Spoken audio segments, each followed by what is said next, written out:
Hey, Nan. Hi, Deanna.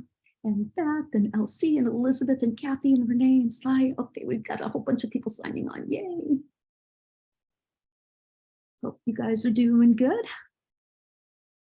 Okay, oh, look at the little kitty cat. Oh, so sweet. And Gina's here. Hi, Gina. And Tim. Hi, Tim. Okay, let's see. What have I got going on here now? Okay. Pam, are you here yet? She'll be here soon.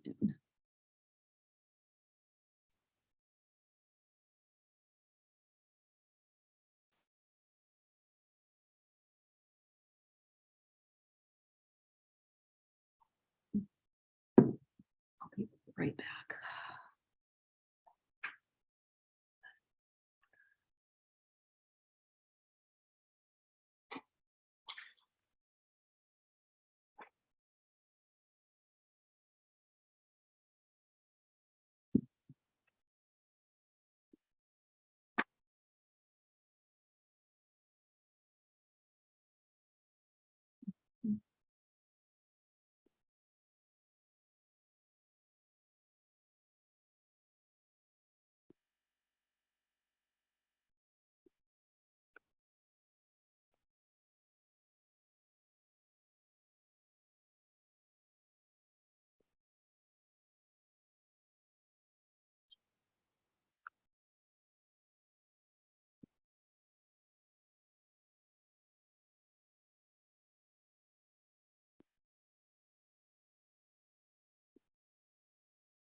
Susanna's here.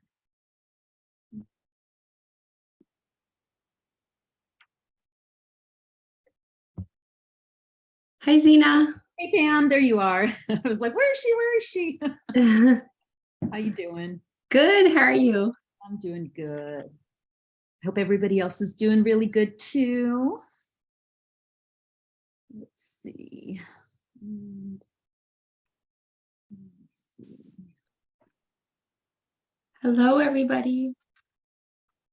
They're so quiet. Like it's like, woo. I hope we have something interesting to say to merit the quiet, you know. Okay, let's see. We got another minute or so. I want to let as many people sign on as possible. And of course, they can sign on after we start, but I don't really want to start beforehand. Okay, let's see. I've got 4 o'clock straight up. So I just want to welcome everybody to our Wednesday live session. Hope you're all doing really good. Sue has a kitty on her photo, and it's right in the middle of my screen, and I'm just staring at this cute, adorable little kitty. It just keeps distracting me because it's so adorable. So if I kind of stop, I'm just staring at the kitty. So you guys, today we were thinking that we would talk about social pressure, because that's something that most people do experience in one way or another. And that's kind of what Dr. Lisle refers to as getting along without going along. So it's important to note that social pressure falls under the pain avoidance part of the motivational triad, because remember, there's the pleasure seeking, pain avoidance, and energy conservation. And last week we kind of talked a little bit about the energy conservation part, little habits and tricks and things to make things easier for us.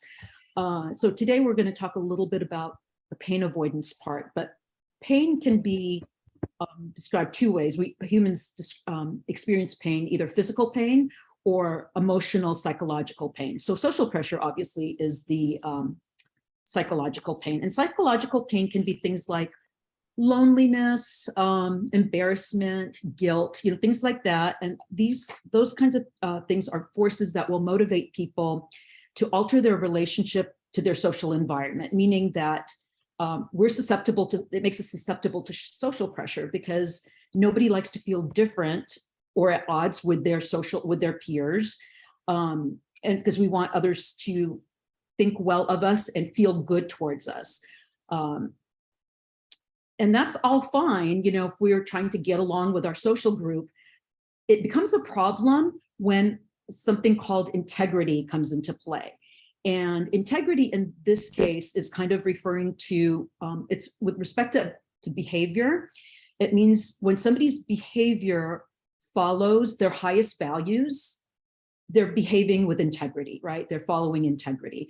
But if they're not like, for example, if, I go to the store and I believe that stealing is wrong and I come home and I haven't stolen anything, I'm behaving with integrity. If I were to steal something and came home then I'm not, that's kind of an extreme example, but just that's what we're talking about. We're kind of talking about how behavior follows our highest values. So, and the thing is, people are set up, actually, I think all animals, we're designed to behave with integrity pretty much most of the time. The only time that it can become an issue is if there are multiple things at war with us, and or if something comes up that's unexpected, like a situation we've never encountered before comes up and we just don't know how to respond. So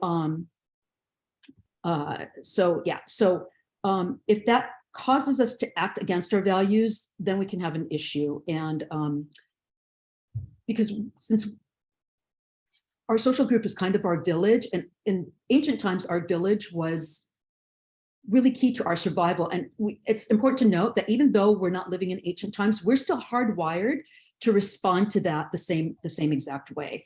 And we want to stay in with our village. So let's see, what else I wanted to say about that. Okay, so if the integrity problems come fast at us, there are within terms of our social groups, we have two types of people that we're going to deal with when it comes to social pressure. We have the first group, and we'll call them, those are the ones who don't know what we're doing or why we're doing it. And these people sound one way, and the other group, which are people who do know what we're doing and why we're doing it, they sound a different way. And it's important to be able to distinguish between the two groups, because if we can distinguish between them rapidly, we have different strategies to deal with them. So the first group are they don't know, and they're going to sound different. They're going to sound like, where do you get your protein from? Where do you get your calcium from? How, don't you need cow's milk? How are you going to get enough calcium if you don't drink cow's milk?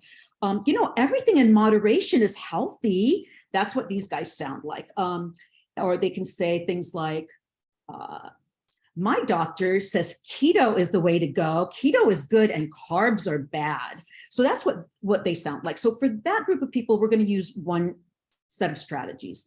And those strategies are going to be, one of them can be, it seems like it's working for me. So Dr. Lisle always, says, use the SEAM strategy. Where do you get your protein from? Aren't you afraid that you're going to become protein deficient? Well, this seems like it's working for me right now. My doctor says it seems like it's going well. And as long as it seems like it's working, I can keep doing it. But if it stops working for me, then I can just go back and do something else. but for now, it seems like it's working for me. So it's just something you're just trying to deflate it. And the types of strategies that we use can really be dependent on our own personalities. After we kind of talk about this a little bit, I'm going to turn it over to you guys because different people have different ways of dealing with things. But these are just some some really tried and true tips that Dr. Lisle has given before.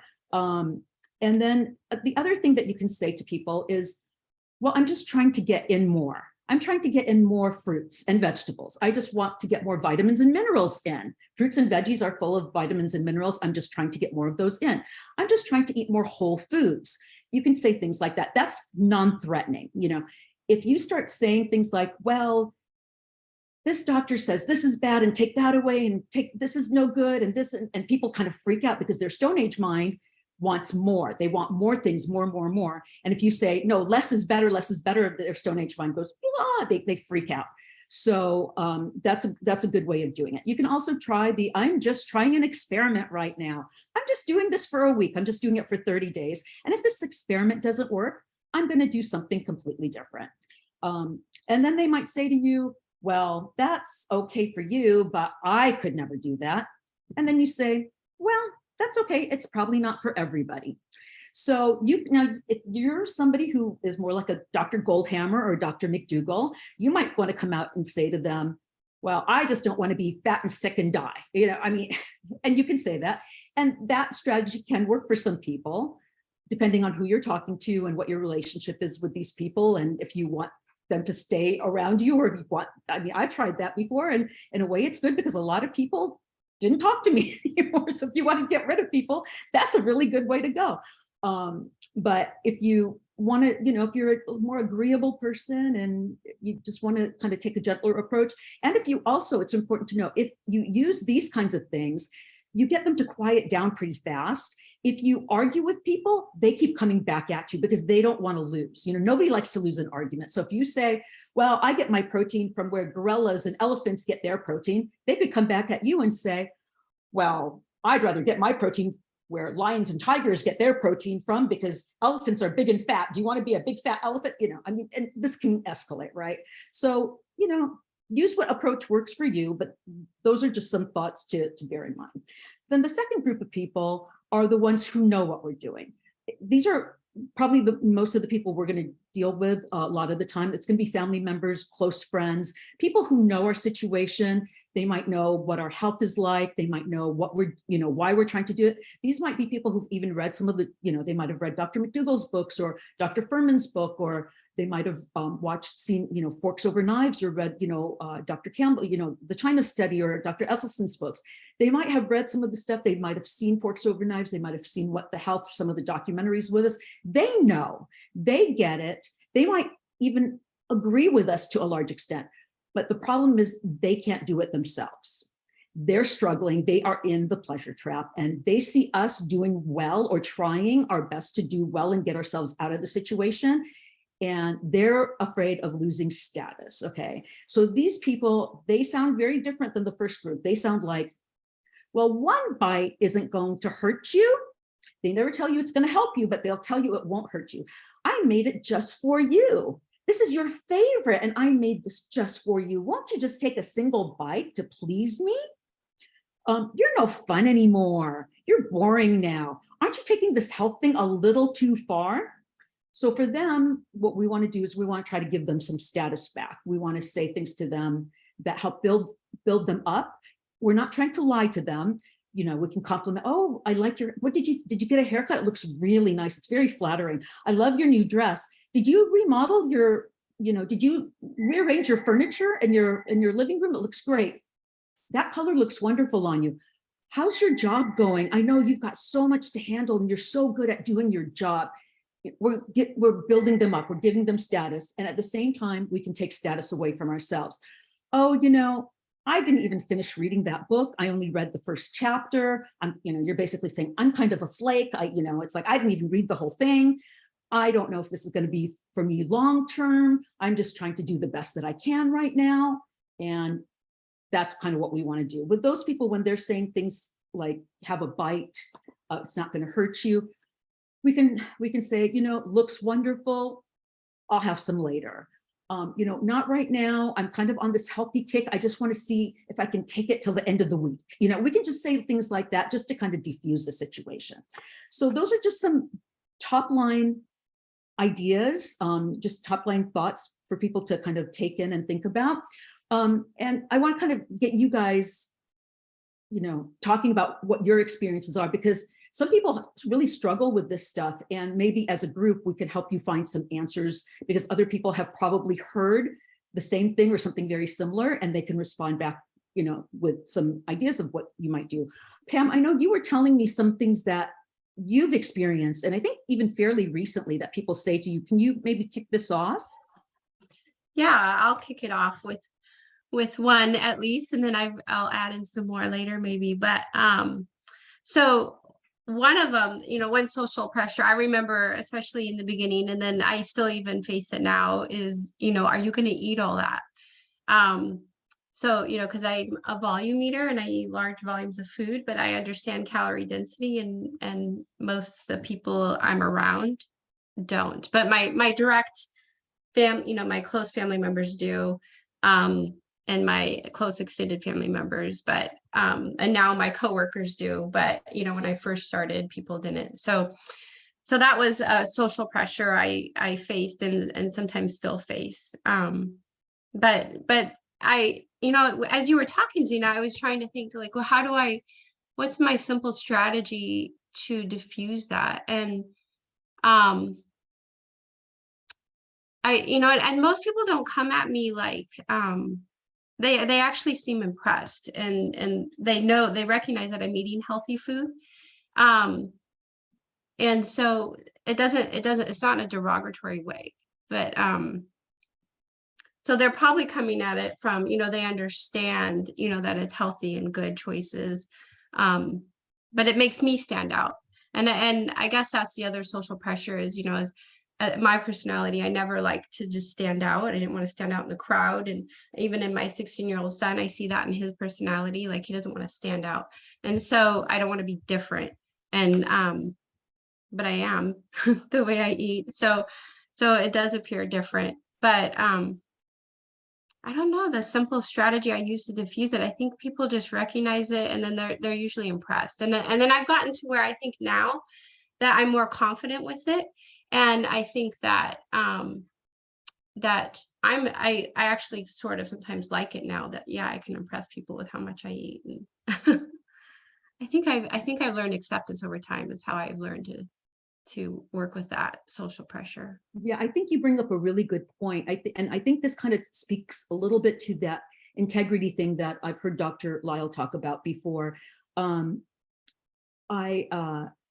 Because when we really believe in what we're doing, and we're acting in a way that aligns with those beliefs, those values that we have, that we are doing something really good, it does get easier. You know what I mean? Because I'm kind of like you. I don't know if I'm exactly like, I didn't really struggle with the social thing too much.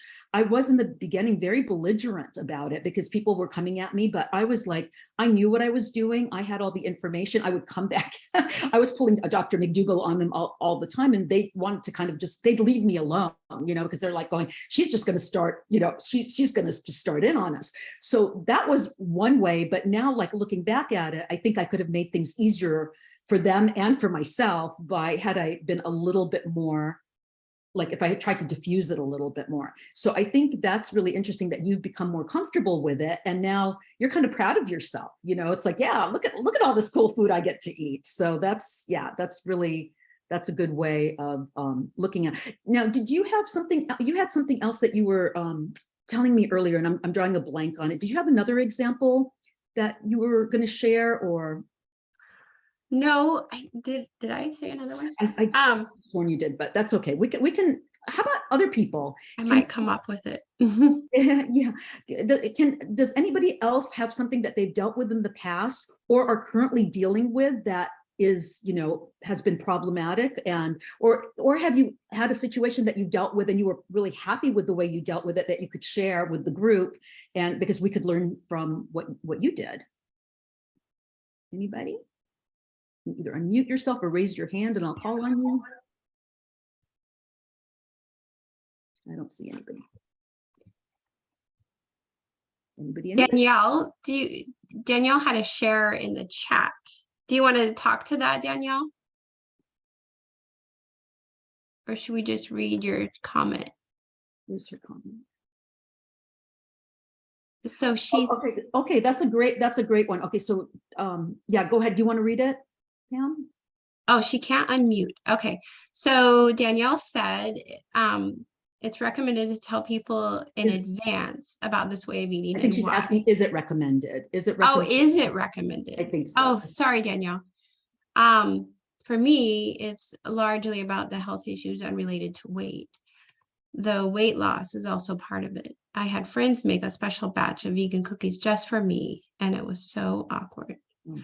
Yeah, I think we've all kind of been in that situation Yeah. before. Yeah. So that's a really, so there, again, there's different schools of thought on this. Some people want to tell everybody and some people don't want to tell anyone. And if you look at what Dr. Lyle says, he says, don't tell anybody. He's just like, it's your food. Why do you have to tell people?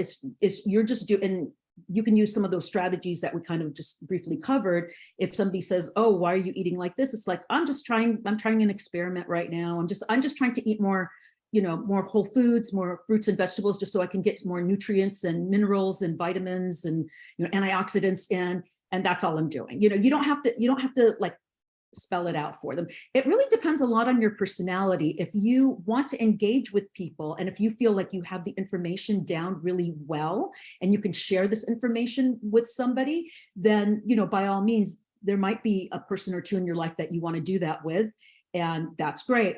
The thing about when somebody makes something special for you, that's kind of tricky because now they make something that they think is compliant and, they're doing it out of the goodness of their heart, I think, right? That's something really caring that they want to do, but now you can't eat it. So what do you do with that? So I actually want to get, I mean, I could sit here and talk, guys, but I really want to get you guys involved. What do you guys do with that? If somebody makes something special for you? Well, I see Susanna had a comment, and so it goes along too with how to say no gracefully, which Dr. Lyle talks about in one of his talks he did.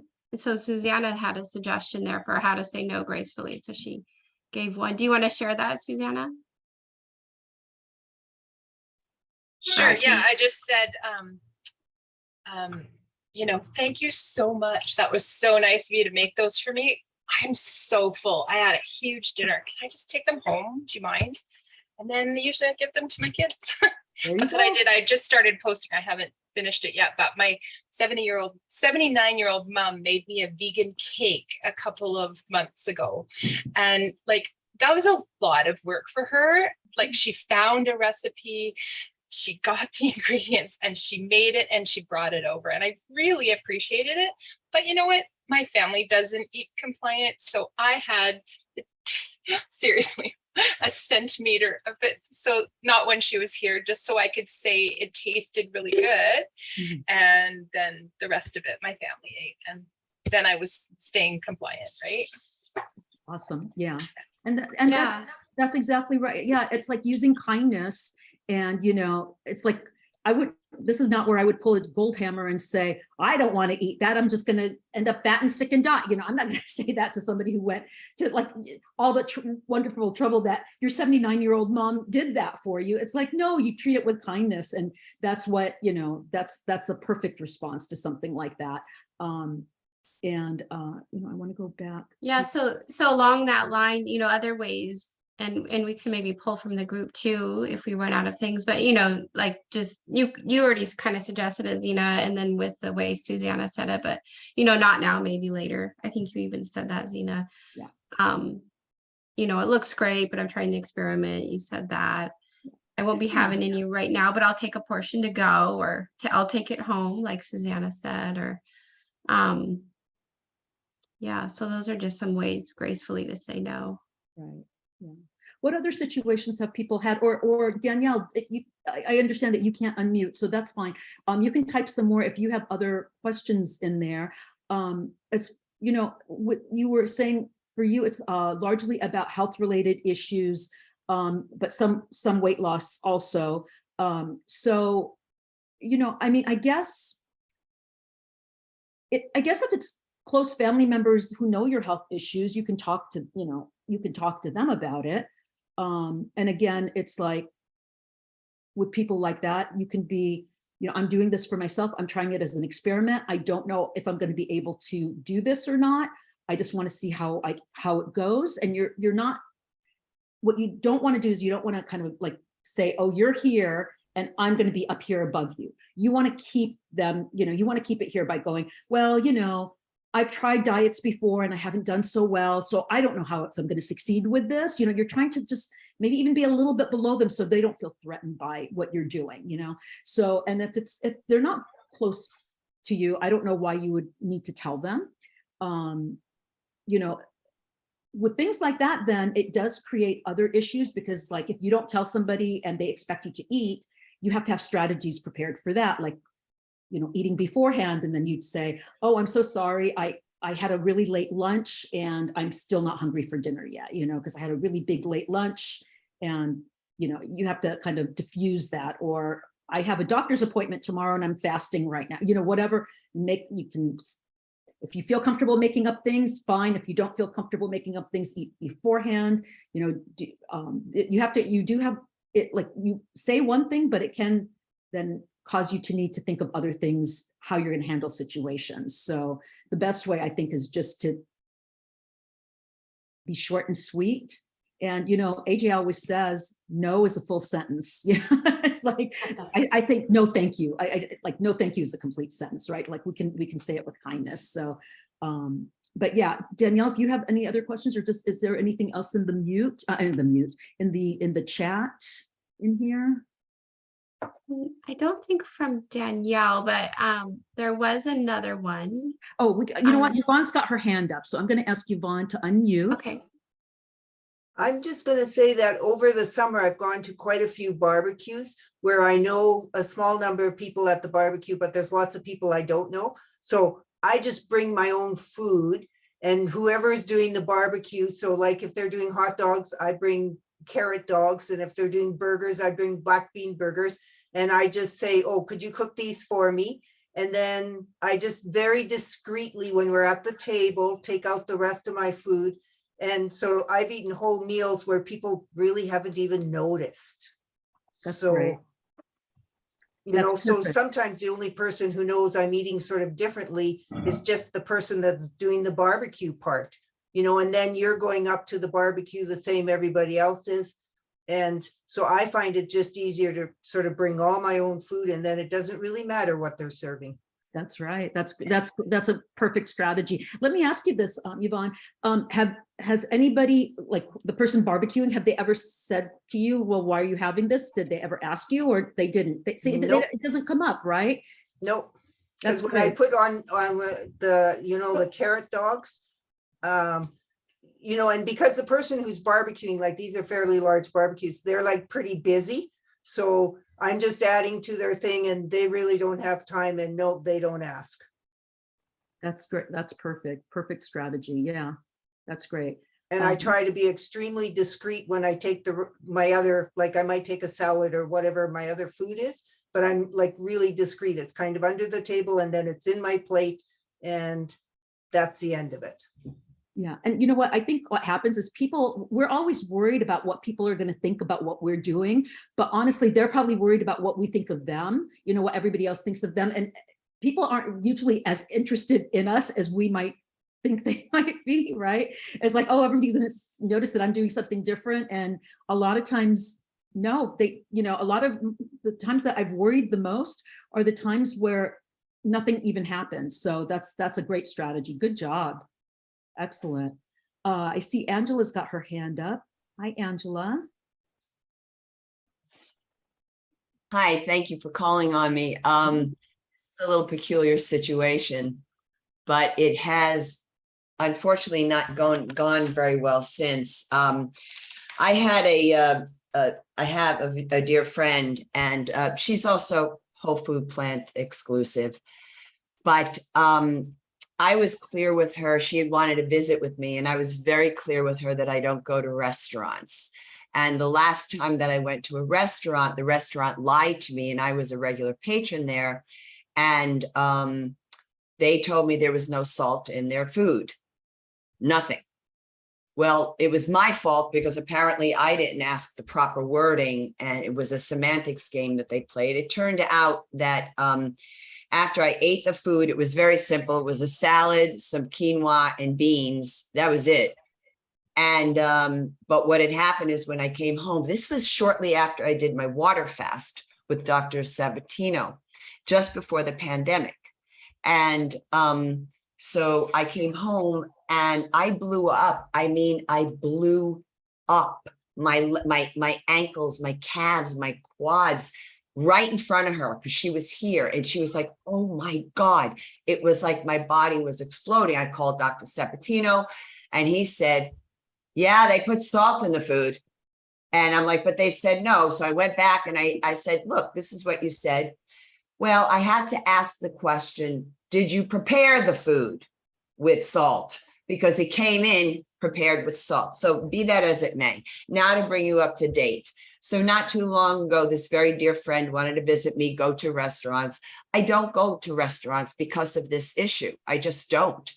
And she was angry that I wouldn't go to a restaurant.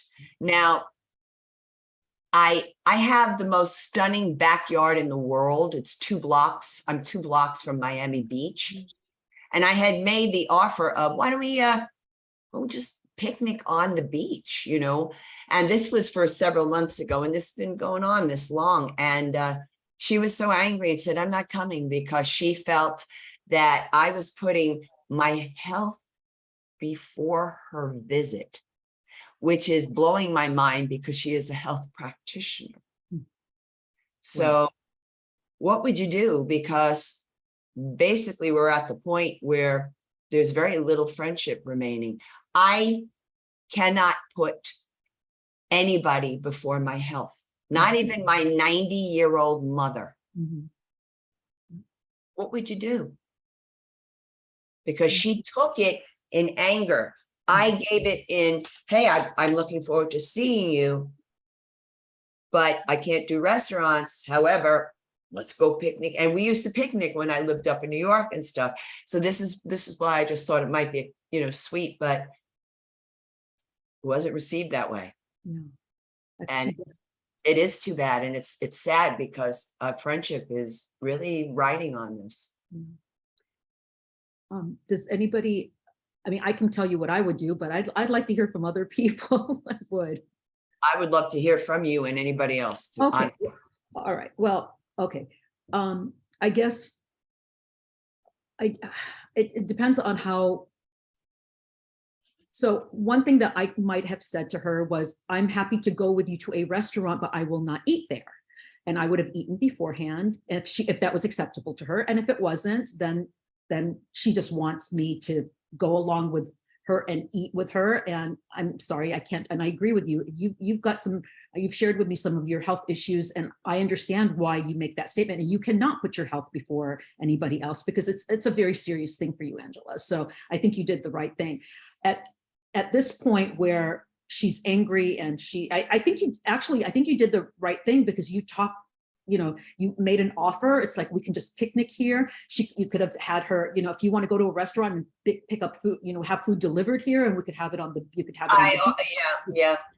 Right. I mean, these are just some ideas, and this is hindsight, right? It's like, it's really hard. Again, this is kind of why we're talking about this, you guys, because when these situations come at you and you're not prepared for them, because Angela came up with something that was very nice, and she made an offer, and it wasn't received the way she expected it, right? So it's hard when things like that happen, and a lot of times we're just not prepared for it. So that's kind of why we wanted to talk about this, so we can have things in our head that, now it's hindsight. So that's another possibility. As it stands right now, if this were to happen again, I mean, I don't know if there's any, like, if you want to continue the friendship with her.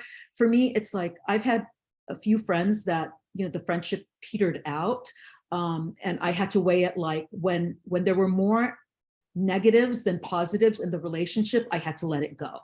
So that's something, it's hard to do. And, but if if I, it's like in most friendships in most relationships, you have both, right? You have positives and you have negatives. So you want the positives to be way up here and you want the negatives to be way down here. And if it starts getting like where it's 50-50 and then the negatives are taking over, that might be where you're just kind of like, I'm sorry, but that's got to end. So again, you'd have to look at it that way. So that's kind of my take on it.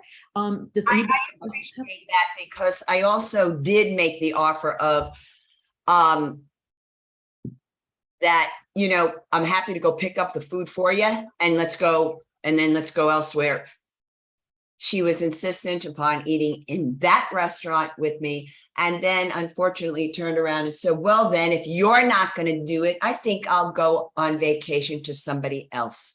And I just was like, how did we go from A to Z because I'm not going to sit in a restaurant with you? That actually hurt my health. Oh, yeah.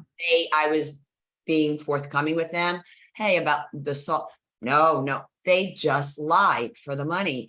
And so anyhow, that's where it's at. And she did. She turned around and vacationed over to somebody else. That is her prerogative, I understand. And there was no like animosity or me getting all pissed off. But I did not expect her to turn around and say, well, then I'm just going to go visit someone else. Mm. And did. Yeah. And it's sad because look at this. This is somebody, and I think a lot of people kind of do this, like in society, it's all about the food. And it's, people are going out to restaurants and they're so focused on their food. They're not even paying attention to the relationships around them. What's wrong with if somebody eats at home and then comes just to enjoy company? Because they're not enjoying company. They're just chowing down on this addictive food, right? And so that's, to me, kind of sad that somebody, doesn't want the friendship portion of it, but they want the food has taken. That's a pleasure trap. I'm sorry, but that's exactly what it is. That's classic pleasure trap as far as I'm concerned. So Even yeah. Eats Whole Food Plant exclusive. She's not soap is free. She knows. No, yeah. She knows soap is free. Knows that it has been working for me all these years. And, I've got, pardon my French, fucking 7 masses in my body and not a goddamn one is, everything is benign. Thank God. There's a reason for Yeah. that, Yeah. that they're benign, right? Your diligence. Yeah. And she knows this, but sadly it was I don't know if it was a control factor. I honestly don't know because I don't like to think that negatively about her, but this is the outcome. Yeah. And I'm left with, Yeah. Well, this is, this goes back to that thing that I was talking about earlier. And this is somebody who knows, they know what you're doing. They know why you're doing it. This is the type of person that's saying, well, this one time won't hurt you. You can come out with me to this restaurant. Why can't you just do this one time? They're not telling you that it's going to help you, because they know it's not going to help you. They're not telling you, well, you need it to get your protein. They're not telling you. She knows, she's a health practitioner. She knows what you're doing. She knows why you're doing it. It kind of comes down to a status thing. She sees that you're doing probably a better job at what she's supposed to be doing than what she is. And she's trying to pull you back down to her level. And the thing is that because it's your health, it's really hard for you to not hard for you, you cannot let go of that. So you have to, stay where you're at. That might've been a thing where, like, Dr. Lyle would say, to give her status and kind of diffuse the situation. But sometimes, honestly, we're working so hard at something that might not be worth salvaging. I don't know. Anybody else have anything different? Because what would you guys have done? What would you guys have done in that situation? Anybody? Pam or anybody else? I'm just wondering if they wrote anything in the chat. Maybe it's hard for me to talk and read. So, and I think, Angela, what you described sounds very, very difficult. This is Pam talking. And I think all those, everything that Zena just suggested, and I think what you offered, Angela, with the picnic on the beach sounds lovely, and offering, to get her food as takeout, are good strategies, but it didn't work in this situation. And Was someone else going to interject something here? There is some comments in the chat. Susanna had like some in hindsight, just. Yeah. So Colleen has something also I'd love to read. Yeah. I was gonna say, did you see mine? who's that?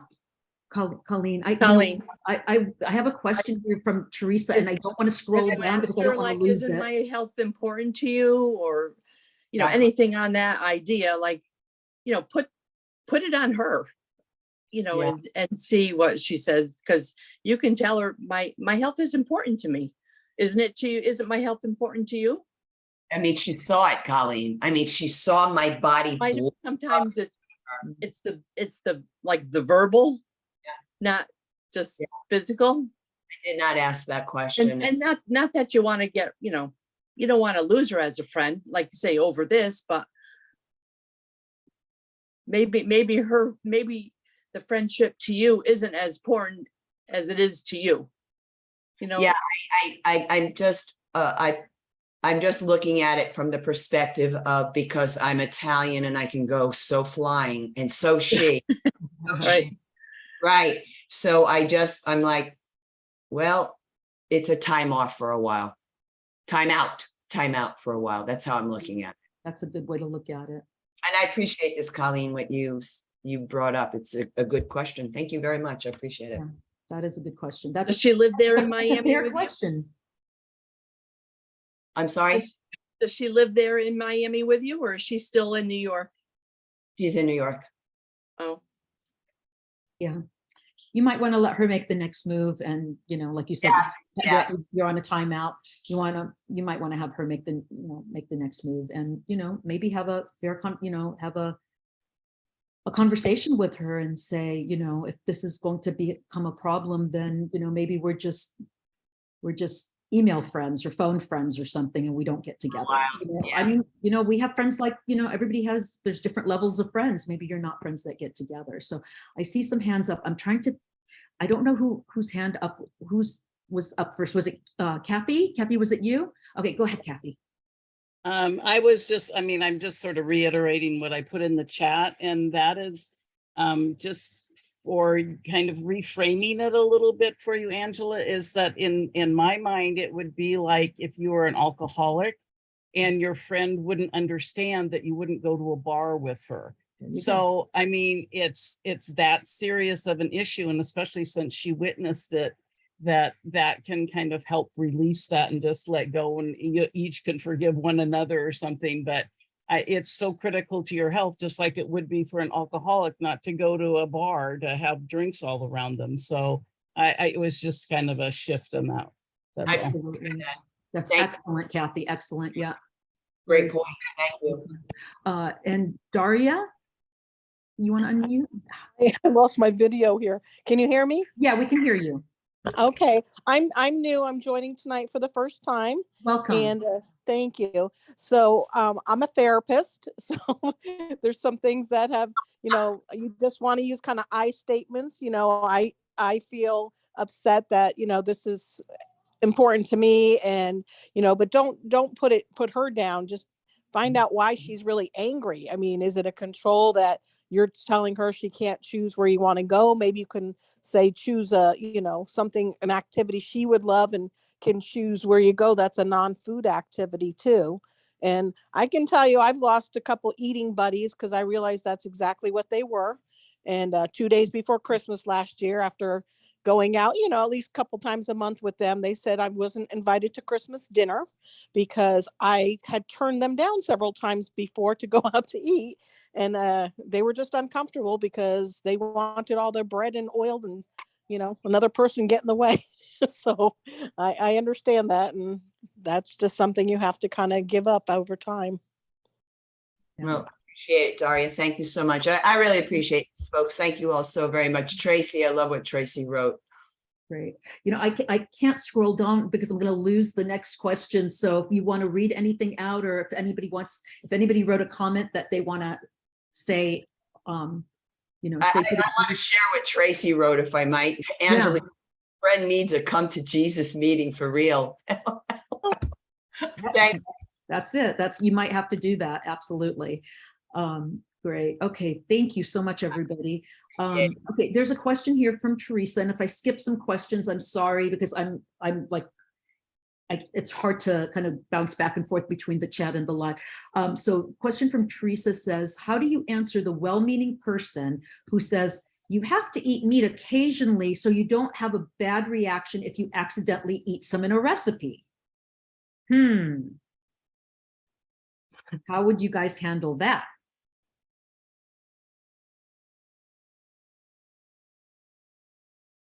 Anybody?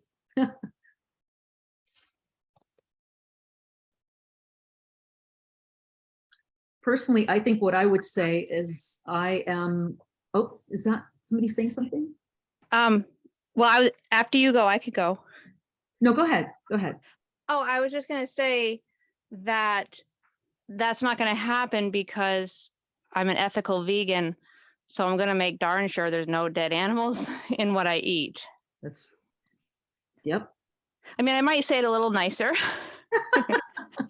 but you know, I'm not, I make sure, like, I wouldn't eat my dog in a recipe, so I'm not gonna, you know. Right, yeah. So. Yeah, that's where being an ethical vegan really comes in handy for me too, Beth. I mean, for me, absolutely, because Yes. I started doing this because of my ethics, not because of my health. My health Right. followed right on the heels of it though. So I feel like I have the best of both worlds. And this is where my, you know, I don't have the issues with that integrity thing, because it's like I follow through on my values, right? But what if somebody, so here's a question, but let's turn that around a little bit, because not everybody might be an ethical vegan. So what would somebody who's just doing the whole food plant exclusive just for health, what would that person say? Does anybody have a, or I don't know, maybe Teresa is an ethical vegan, so maybe this is okay for her, because I agree, but anybody else have something that, Daria, you still have your hand up? Were you going to respond? I see her hand up, but I'm not sure if she's, oh, let's see, Dorothy. Dorothy. Hi, Yeah. Dorothy. Go ahead and unmute. Hi. So one of the things I'm just thinking is, you know, just nonchalantly say, I guess I'm willing to take that risk. That's how I would manage it. I wouldn't want to explain myself. But... Can you repeat that? I couldn't really hear you. Could you? Oh, I'm so sorry. Can That's you hear okay. me okay? I can hear you, but there's some like background noise that's kind of interfering. So just. I'm so sorry. Okay. But let me unmute for a second.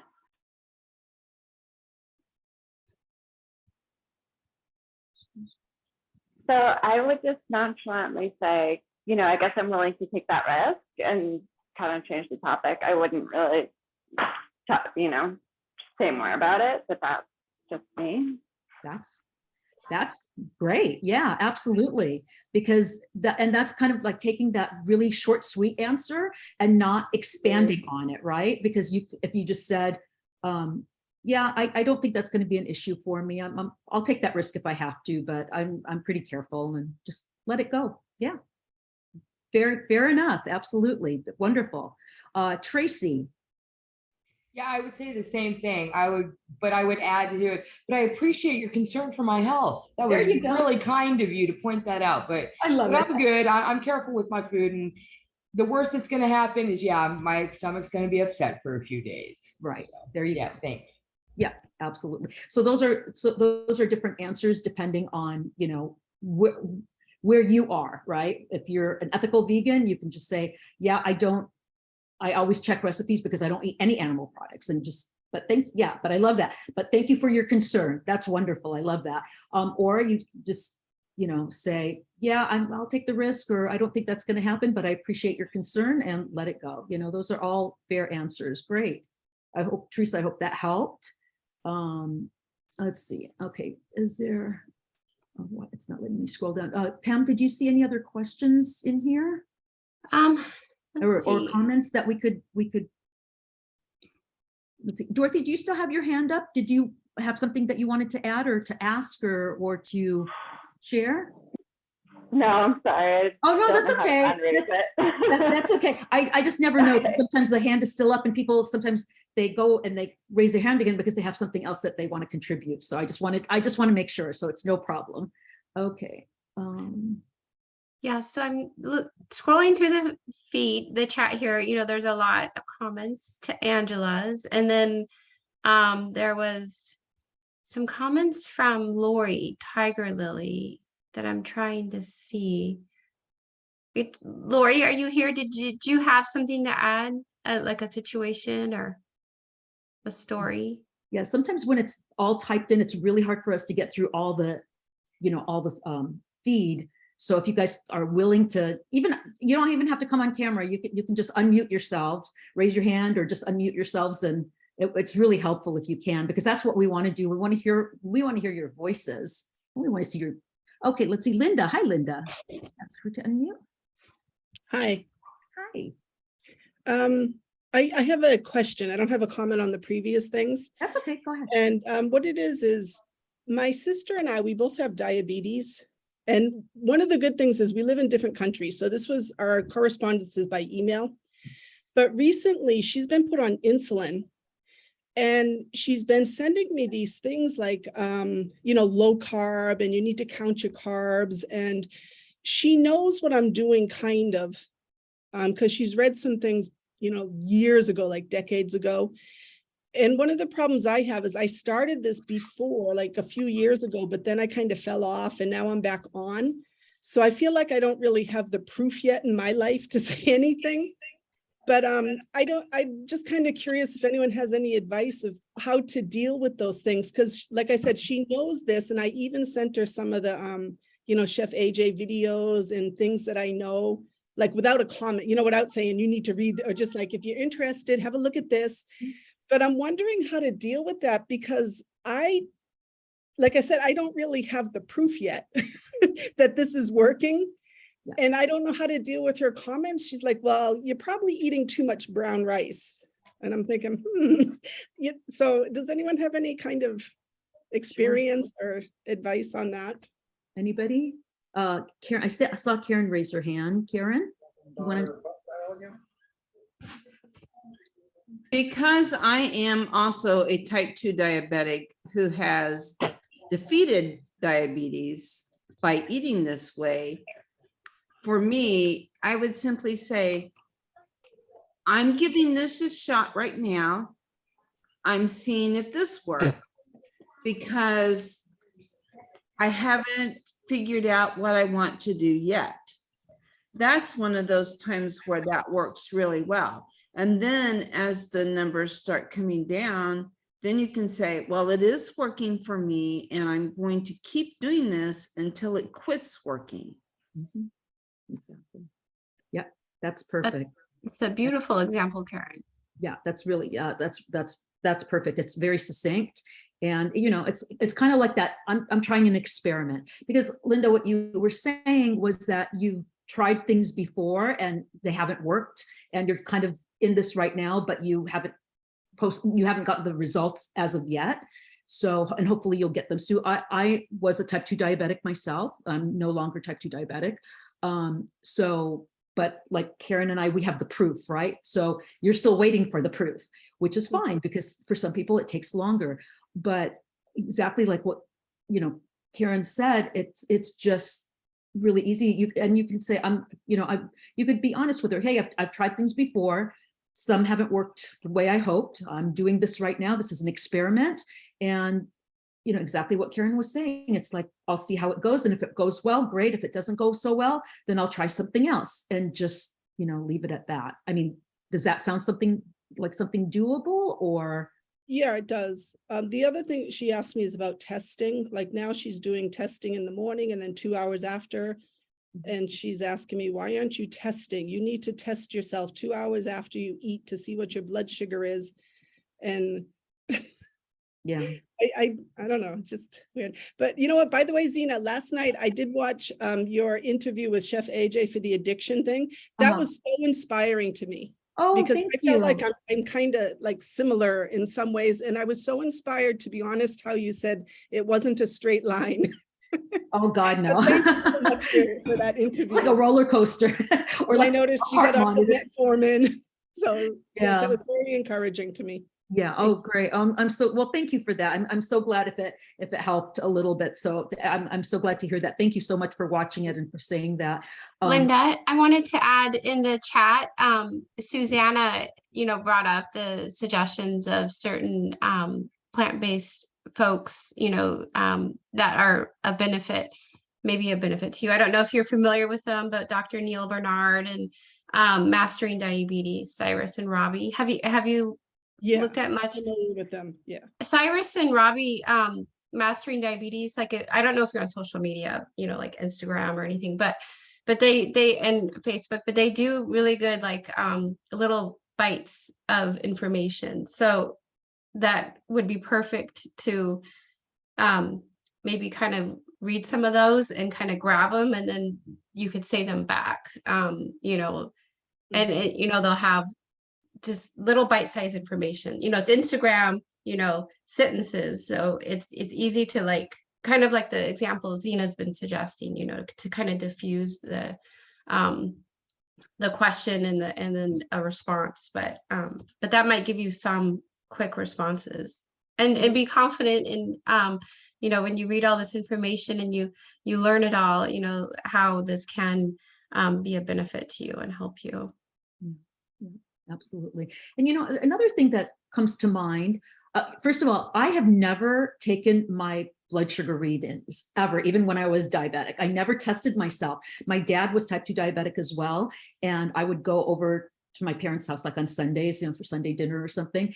And he'd be taking, he'd always be taking his, poking his finger. And I was needle phobic my whole life. I was really, really needle phobic. So anytime I don't even have pierced ears because I never, I'm that scared of needles, right? So my dad would like, here, give me your finger. I'm like, no. It's like, I never wanted, well, you're diabetic, you should, no, and so even before it was, even before I changed my diet and got off metformin and, all of that, I got off metformin while I changed my diet, and then my diabetes got right. So, or went away, or my blood sugar normalized, I guess I should say. But so I never checked my blood sugar. So I was just listening to when you were saying that, when you were talking about that, like she's asking you should be testing. And I was trying to figure out like what I would say. And something came to mind. It's so funny. It's like, there's some of us here, and I'm sure many of you people are going to relate to this. But when we're asked a question, don't a lot of us feel like we have to answer? If somebody asks us anything and we're just like, I have to tell, if it's at work, if it's at home, like whatever the situation, somebody asks me something, I have to find an answer. I have to tell them something. But I've noticed, I don't know if anybody else has noticed this, sometimes, and like, especially emails, I'll write or text somebody something and I'll ask them a couple of questions, and they might respond to one of my questions and they'll ignore the rest. They just ignore my questions. So I'm like thinking, well, why can't I ignore their questions if I don't like them? So that's just, not telling you to ignore your sister, but if she asks you a question, just not ignore her, but forget to answer. Oh, I'm sorry. I forgot to answer you, and then maybe change the subject or something and go to something else. But yeah, the thing about testing is, here's the problem that, as I understand it, with testing. Some people who are type 1 diabetics, they need to test. They absolutely do. But the thing is that when we eat, our blood sugar is supposed to go up, right? And when we haven't eaten, that's natural. So I always feel like people, when they're testing constantly, it's like you're looking at normal, it could be normal changes, but if somebody is eating a lot of junky food, their blood sugar might go up really high or come down really low if they're crashing. But if we're eating healthy, the spikes should start to normalize over time, or I shouldn't say spikes, but that up and down with the blood sugar should start to normalize. So I'm not telling people not to test. If you're testing, keep testing if that's what works for you. But I'm just saying for myself, that's kind of why I never really did that. And because I didn't like to be poked, so that was it.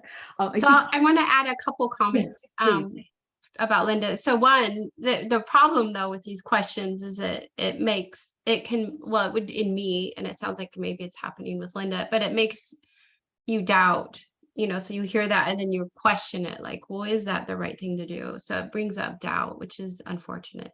But Joanne had a good comment for Linda. you can mention you're in a group of people eating the way you do, and many of them are no longer diabetic. So that would be like a That's good, nice. a Very good nice. response. Yeah. Another short, sweet comment. Yeah, wonderful. I love it. Could I add something? Yeah, please. Okay, And then, I showed this to my other group the other night. Can you see that? I'm on a cell Oh, phone, so it's kind of hard. Yeah, Dr. Barnard. Yeah, this is 2007, I think.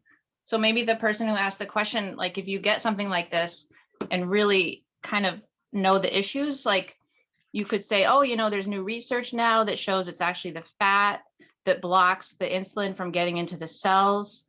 It doesn't have to do with carbohydrates like people think. So like you could explain it a little bit if you wanted to, you know, so you're armed with the knowledge.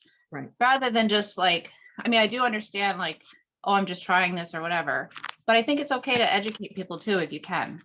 It's I like to totally say okay. something. It's totally okay to educate people if you want. Kathy, I see Kathy's hand has been up and she's waving at me. Go ahead, Yeah. Kathy. Okay. Whoops, hold on. I think, can you still hear me? Yeah. Okay, I think I'm getting another call in or something. So this glucose testing, I would never have thought about doing it. But recently on a Chef AJ show, there was a doctor she interviewed that I really fell in love with. I don't remember her name. She lived close to the Esselstyns in Cleveland. Like their kids swam together, you know. And she's a doctor, but she's not like a doctor that sees patients. She's like she analyzed like tests or something. And so she was kind of nerdy and liked to test glucose. And she did, she tested her own glucose, kind of like as a, I don't know, kind of as a research guinea pig. And she learned from it. And in her, you know, guinea pig way, being a doctor testing her own glucose. And I thought it was an interesting episode. It made me want to test my glucose because I'm not the ethical vegan. I became a vegan because I had high blood pressure and I was stubborn. I didn't want to take medicine. And I'm more of an ethical vegan now from being around all these vegans and understanding veganism from the animal's point of view, but I used to eat meat and not think anything of it. Right. But I can't even walk by a meat counter now. It like bothers me. Yeah, I think that happens to many people. I think some of us came at it from one end of the spectrum. Others, I've met a lot of people who just came at it for their health. And they became some of the biggest ethical vegans I've ever met. You know, I mean, real activists, they become activists, you know. So, and other people who started out just doing it for their, you know, moral, ethical reasons. And then they learned about the health implications and then they became really interested in the health component. So you know, the nice thing about it is it's a win-win-win. I mean, it's win for the animals, it's win for our health, and it's win for the environment. So there's no loss there. I mean, personally, as far as I'm concerned. So, you know, the doctor I was talking about up in Cleveland that Chef AJ interviewed? I don't remember her name. Does anybody know who she's mentioning? Somebody said it in the chat. Who was it? It was a good show. Maria Rimmerman. What was Dr. Maria Rimmerman. Rimmerman, Dr. Maria Rimmerman. So Linda, I would watch that show. Because they specifically talked about these blood glucose testing and monitoring it in that episode. And you can hear a doctor and Chef AJ have that discussion.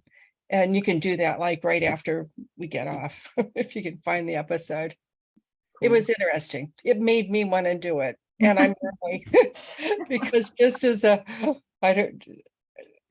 figuring out when I should eat greens in the morning and what eating greens for breakfast would do for my blood glucose level. Well, I guess if it influences somebody to eat healthier, then that's great. I just like, that's what it was. Yeah. So that can work to your advantage that way. So, but and the idea is to get healthy enough to where we don't need all these tests, you know, because that's not life, right? Testing everything all the time. Now, of course, again, I'm not saying people who need to test for whatever reason I'm not telling people not to, please don't go, hey, Zena said, don't, no, Zena did not say that, okay? Zena said, you do what your doctor tells you, what you need to, whatever you need to do, but try to get as healthy as you can so you don't need as much medical intervention, because that's really the way we're supposed to live, right? So you guys, it's 5 o'clock straight up. I wish we had like and I see hands coming up. I wonder if we could, would you guys want to continue this discussion next week? Because we can continue this. It's like, what do you guys think? Because it's 5 o'clock and we're only supposed to be on for an hour. It seems to be generating a lot of conversation, and with hands more up, maybe we should continue it in the Okay, next week. you know what, I'm going to save the chat, and then that way maybe Pam and I can send it to you and we can kind of look through it, and maybe we can pull some other questions from it. But if you guys, if you guys would like to continue this conversation next week, could I have you guys who got your hands up come and ask those things? Yeah, I just saw Lily's comment. Dr. McDougall says only go to the doctor when in pain. Dr. McDougall has been my doctor for 19 years, so I agree with everything the guy says. Okay, he's never led me wrong. Let's see. One thing I wanted to say, Zena. Yeah, please. Was that as far as testing, I was only doing mine, well, I've done mine at different times all through the day. But as my blood sugars came down in the morning, then I only tested in the morning. And as they got lower and lower, I didn't need to do it anymore. But the other thing I was wanting to say was, Cyrus and Robbie do have a Facebook page, Mastering Diabetes on Facebook, and they actually are talking about insulin resistance today. And so, Linda, you might want to check out the Facebook page today, because, well, and I actually commented right after they posted what is insulin resistance, and I gave my best Cyrus talk that I could, and somebody actually commented on it today on Chef AJ. And so I would definitely get a hold of that particular Facebook and see what all was on there. And they are supposed to answer it tomorrow, I think. Excellent, great. Okay, I'm going to take one more because I see Carol's hand is up, and I'm going to ask Carol to unmute, and then this is going to be the last comment, and then we'll continue next week, okay? Because it sounds like I see several people saying let's continue this next week. So, Carol, go ahead. Hi there. Hi. Hi. A quick question, especially for you, Zena, you said you were diabetic and you got off metformin. Yes. Did you have a doctor? I know you say that you see Dr. McDougall or virtually see him, but did you have an internist at your home who was on board with this? No, what I did is I had been on metformin for about a little under 2 years, maybe about a year and a half, about 18 months. And my blood sugar on metformin was around the 130 mark. So it wasn't terribly high, but that was on metformin. So it was like on the lower end, but it was still high. I went to Dr. McDougall's 10-day live-in program.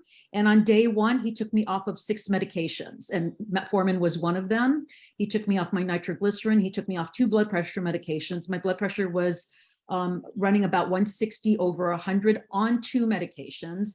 He took me off of Lipitor. I'd been on Lipitor for 18 months, and it had only brought my cholesterol down from 278 to 269. He took me off Lipitor. He took me off of my Imitrex for my migraines. And the only pill I was still on was an antidepressant, which I needed to be weaned off. He couldn't take me off that right away. But he took me off 6 of those medications, including metformin. And did I mention nitroglycerin? Yeah, he took me off nitroglycerin for my heart because I had angina. And then so on day 1, he took me off the metformin. And then on exactly 1 week later, my blood sugar was down to normal. It was down to 85. And in 19 years, every time I've had a blood test for my fasting blood sugar, my blood sugar has been between 78 and 85. One time it jumped up to 92. I'm not quite sure why, but that was one blood test. It was still below what it needed to be. But every other time it's been between 78 and 85, usually right around 80, 81. and my most current A1C, did I say that right? A1C was 5.0. So I consider myself no longer diabetic. And do you have a regular internist that you see? No, I don't see anybody. Okay. I don't. I don't go to doctors anymore. I mean, I did back then. I would go to a doctor, like I'll go to urgent care if something happens, like I got a bee sting on my ear and it got infected because I couldn't get the thing out in time, and my ear was like falling, my skin was falling off, and I went to urgent care to take care of that. So that's the only time I go to doctors, yeah. And if I have problems, I email Dr. McDougall and I'll ask him his opinion, and he hasn't led me astray, so. Good to know. Yeah, yeah, but you know what, for other people, please guys, don't, I was there, I was there, and they were checking my blood pressure daily. I was, he saw me 3 times that first week. So I'm not saying just stop your medications. No, I did it under a doctor's supervision, and all my cholesterol dropped 51 points by the end of the week. My blood pressure normalized, every day it was going down. So they were keeping watch over me. So if you're on medications or something, really seriously consider doing, a consult with a plant-based doctor, either through True North. You could do the McDougall program, the virtual program that they do online. It's like a 12-day program, and then Dr. McDougall is there and Dr. Lim is the medical director, and they review test results and stuff like that. But you can go through True North for a lot less money than that, and have a doctor review your test results and work with you that way. Please don't take yourself off things without doctor supervision. No, my internist is about to retire, and he's of the opinion, when I told him 4.5 years ago that I'd gone whole food plant-based, he said, well, where are you getting your protein? So he has no concept, no understanding, but I need to find a new doctor. I'm in the Boston area. I can't find anybody who, is a lifestyle doctor here. Yeah. Well, I don't know if anybody knows anybody over in Boston, but like I said, if you do a virtual consult with somebody, because you can have just a regular internist, and don't even talk to them about diet or anything, just use them to get your blood results, your blood tests and whatever, and then just send them, to a plant-based doctor, and then, consult with them that way. I think that would be the best, honestly. If you can't, be wonderful if you had somebody that you could go and see in person, but if you don't, Dr. McDougall is of the opinion you don't want to be going to doctors, you want to get healthy and then see doctors only if you're in pain or if necessary, like if you break a leg or something. So and there's a way to look it up. Well, I'm in New Hampshire, so I'm over that way, but American College of Lifestyle Medicine has a directory. You know what, Beth, do they have a directory right now? Because I used to refer people to that directory and they shut it down, and I actually called them and asked them about it. And they said they were working on it. Now this has been 3 or 4 months, maybe 6 months. And they said they were working on it, but the last time I checked it, like maybe 4 months ago, it still wasn't back up. So okay, that might be true. And there's a couple other ways to find one too, but I don't remember what they are. I just remember reading them somewhere. Carol, if you're on our Facebook group for FFOF, there is, if you go under announcements, there's several links, like for the True North doctors, for plant-based there's also, you can do plantbaseddocs.com, I think is plantbaseddoctors.com is another one, but there's like 4 or 5 different links to different people. There's Dr. Clapper's group, a link for Dr. Clapper's group, and there's multiple links on there. So if you go under announcements and scroll through, there's like maybe 20 different announcements, and it's kind of far down, but I'll write your name down and I will try to tag you in that. Okay. So that after this is over, I'll try to tag you so you can at least maybe have some links to look through. Okay. Yeah. Thanks so much. Sure. Okay. Okay, guys, we've kept you. It's 10 after 5. Thank you, Marianne. I appreciate that. She likes my hair. Thank you. Let's see. Thank you, everybody, for joining us. Thank you for the discussion and for all these great ideas that you shared. I love hearing them because I learned something new each time. It's like, oh, that's a good one. It's like, oh, that's a really good one. So thank you guys for sharing your questions and your answers. We'll do it again next week. Okay. Pam, thank you for being here too, and helping. Thank you, everybody. Thank you. Okay, have a great week, guys. Oh, and I'll see you on Saturday if you guys want to come to the the check-in meeting. Pam, I don't know if you're going to be there, but Pam sometimes tries to drop in. So yeah, if you guys want to come in on the check-in meeting, it's Saturday at 2 p.m. Pacific time. So we'll see you then. Okay, take care, everybody. Bye. Bye. Bye-bye.